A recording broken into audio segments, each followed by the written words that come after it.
Assalamualaikum warahmatullahi wabarakatuh. Perkenalkan, nama saya Ayu Oktavia Lutfi dari kelas 2C Psikologi Islam angkatan 2020. Di sini saya akan menjelaskan tentang proses penciptaan, perkembangan dan pertumbuhan manusia. Halo, Assalamualaikum warahmatullahi wabarakatuh. Perkenalkan, nama saya Ayu Oktavia Lutfi dari kelas 2C Psikologi Islam angkatan 2020. Di sini saya akan menjelaskan tentang proses perkembangan penciptaan manusia guna untuk memenuhi mata kuliah UAS tafsir ayat psikologi. Oke, tanpa berlama-lama, mari kita langsung masuk ke pembahasannya. Oke, surat pertama yang akan kita bahas yaitu surat Ali Imran ayat 59 yang berbunyi, sesungguhnya perumpamaan penciptaan Isa bagi Allah seperti penciptaan Adam. Dia menciptakan dari tanah, kemudian ia berkata kepadanya, jadilah, maka jadilah sesuatu. Asbabun nuzulnya, ada dua pastor yang datang ke Rasulullah dan berkata, siapa Bapak Isa? Rasulullah tidak cepat-cepat menjawab sebelum mendapatkan petunjuk. Maka Allah turunlah ayat 58, 59 dan 60 yang menjelaskan siapa itu Nabi Isa. Kemudian dalam tafsir Al-Jahawari dijelaskan bahwa lafaz turab yang terdapat pada surat Ali Imran ayat 59 ini berarti tanah kering. Dalam ayat tersebut dijelaskan proses terjadinya Nabi Isa yang memiliki kesucian terjadinya Nabi Adam. Sama-sama diciptakan dari tanah dan tidak berbapak. Turab ini menjelaskan sesuatu yang bersifat material atau terlihat oleh manusia, sementara kun menjelaskan bahwa Nabi Isa diciptakan dari ruh.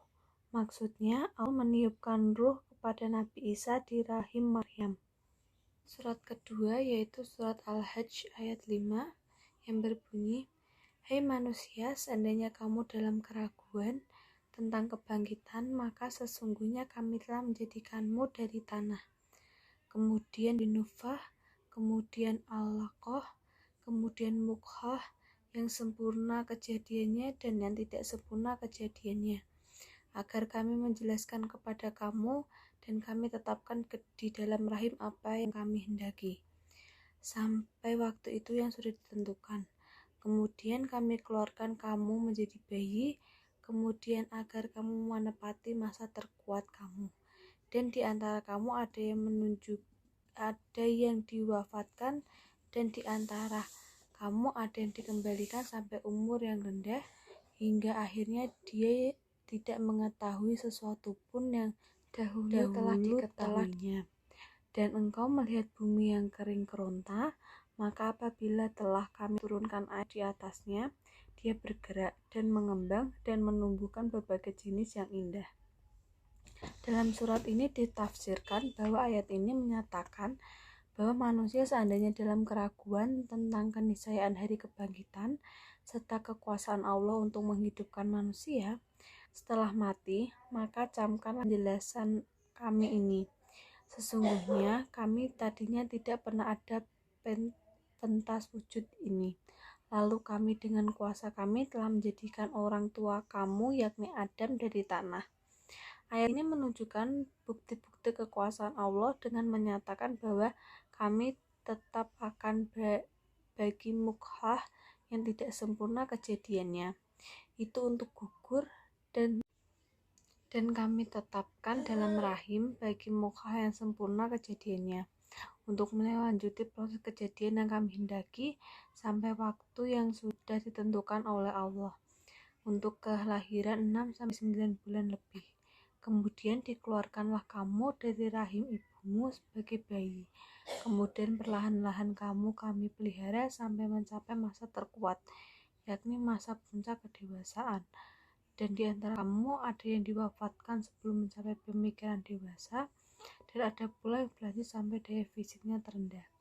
Jadi dimaksudkan bahwa proses penciptaan manusia itu dari Nabi Adam, yaitu yang berasal dari tanah, Kemudian setelah itu kami diciptakannya dari seorang rahim perempuan di usia dan dilahirkan kembali menjadi bayi. Dan ada yang diwafatkan sebelum dewasa dan ada yang sampai ia tua. Ayat ketiga yang akan saya jelaskan yaitu tentang surat Al-Alaq ayat 1-2 yang berbunyi, bacalah dengan menyebut nama Tuhanmu yang menciptakan. Dia telah menciptakan manusia dari segumpal darah. Dalam tafsir ini disebutkan bahwa diriwayatkan dari Bukhari dalam hadis sahihnya dari Aisyah yang berbunyi, pada mulanya Rasulullah menerima wahyu melalui mimpinya yang benar. Beliau bermimpi, pada siangnya mimpi itu menjadi kenyataan. Mulai dari saat itu, beliau sangat ingin menyendiri atau berkhalwat. Beliau pun pergi ke Gua Hira yang berada di luar kota Mekah. Duduk beberapa malam di dalamnya dan membawa bekal yang diperlukan. Ketika berbekalan habis, pulanglah Nabi ke rumah istrinya Khadijah untuk mengambil bekal. Begitu seterusnya dilakukan Nabi hingga menerima wahyu yang tidak disangka-sangka. Pada saat ia duduk di dalam gua, datanglah malaikat Jibril seraya memerintah Muhammad untuk membaca. Bacalah, kata Jibril. Sambil menjawab, aku tidak bisa membaca. Maka Jibril pun memeluk Nabi erat-erat hingga Nabi merasa payah. Setelah melepaskan pelukannya, Jibril kembali memerintahkan Nabi untuk membaca. Nabi pun menjawab, aku tidak bisa membaca. Jibril membaca 5 ayat pertama surat Al-Alaq.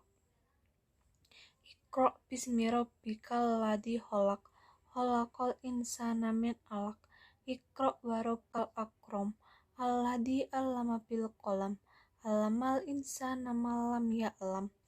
Para perawi hadis mengatakan bahwa setelah Jibril pergi meninggalkan Nabi, maka Nabi Muhammad segera kembali ke rumahnya dengan tubuh. Di rumah, beliau menyuruh Khadijah untuk menyelimuti seluruh badannya. Sehingga lenyaplah rasa gemetar itu, barulah Muhammad menceritakan apa yang dialaminya yang berada di gua. Aku khawatir terhadap diriku ini, tutur Nabi. Khadijah berusaha menenangkan Nabi dan berkata, gembirakanlah hatimu, maka Allah dia tidak akan menghina kamu. Kamu adalah yang menghubungi rahim, menjalin persaudaraan, orang yang benar tutur katanya, orang yang selalu memikul beban orang lain, orang yang menjamu tamu, dan orang yang suka memberi pertolongan. Sesudah itu Khadijah membawa suaminya ke rumah Waraqah ibnu Naufal, pamannya beragama Nasrani pada masa jahiliyah. Waraqah dikenal pandai menulis dengan tulisan Arab dan menulis banyak Injil dalam bahasa Hebrew. Pada saat itu dia telah lanjut usia dan buta. Khadijah menuturkan apa yang dialami Muhammad padanya. Kata dia, wahai paman, dengarkanlah kisah yang akan dituturkan anak saudaramu ini. Hai anak saudaraku, apa yang terjadi? Tanyanya. Setelah mendengarkan cerita Nabi, ia berkata, inilah namus yang diturunkan kepada Isa. Alangkah baiknya jika aku masih muda dan masih hidup waktu engkau diusir kaummu. Mendengar komentar Waraqah, Nabi bertanya, apakah kaumku akan mengusirku? Waraqah berkata, tidak, seorang pun yang bawa apa yang kamu bawa itu yang tidak dimusuhi oleh masyarakatnya. Jika aku masih hidup ketika kamu menjalankan tugas sebagai Rasul, pasti akan menolongmu dengan semua tenaga yang ada padaku. Namun tidak lama kemudian Waraqah meninggal dunia karena berusia lanjut. Jelaskan bahwa permulaan surat ini merupakan wahyu pertama yang diturunkan Allah dan awal rahmat yang dicurahkan. Kesimpulannya, ayat ini adalah Tuhan yang menjadikan alam berkuasa, menjadikan kamu seorang yang pandai membaca, walaupun kamu tidak mempelajarinya sebelumnya. Sebagian tafsir mengatakan bahwa Iqra bismi rabbikal ladzi khalaq adalah bacalah apa yang diterangkan kepadamu dengan menyebut nama Allah pada waktu mulai membacanya. Maka bacalah Al-Quran dengan nama Tuhanmu. Maka bisa pula kata bismi diartikan Allah sebagai berarti atas atau atas nama Tuhanmu. Khalaqal insana min 'alaq artinya dia telah menciptakan manusia dari segumpal darah. Jadi dapat disimpulkan bahwa Tuhan menciptakan manusia dari segumpal darah yang mulia. Dia memberikan kekuasaan kepada manusia untuk menunjukkan apa yang di permukaan bumi, sehingga karena manusia berkuasa menjadikan manusia yang sempurna, seperti Muhammad dapat membaca tanpa mempelajari hal baru tersebut. Jadi dapat disimpulkan dari ketiga ayat tersebut bahwa manusia itu awalnya diciptakan dari tanah, yaitu Nabi Adam. Kemudian pada Nabi Isa ditiupkan ruh pada rahim Maryam, dan kemudian kita diciptakan dari segumpal tanah yang kemudian berada di dalam rahim seorang ibu sampai berusia 6-9 bulan, kemudian dilahirkannya kembali. Kemudian setelah dilahirkan kita akan bertumbuh menjadi dewasa sampai yaitu usia dewasa. Kemudian pada saat itu ada yang diambil nyawanya sebelum usia dewasa atau meninggal, ada pula yang masih dihidupkan sampai dia berlanjut usia.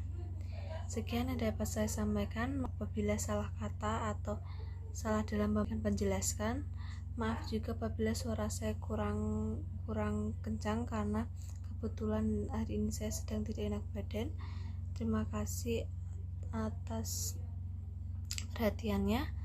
Sekian dari saya. Wassalamualaikum warahmatullahi wabarakatuh.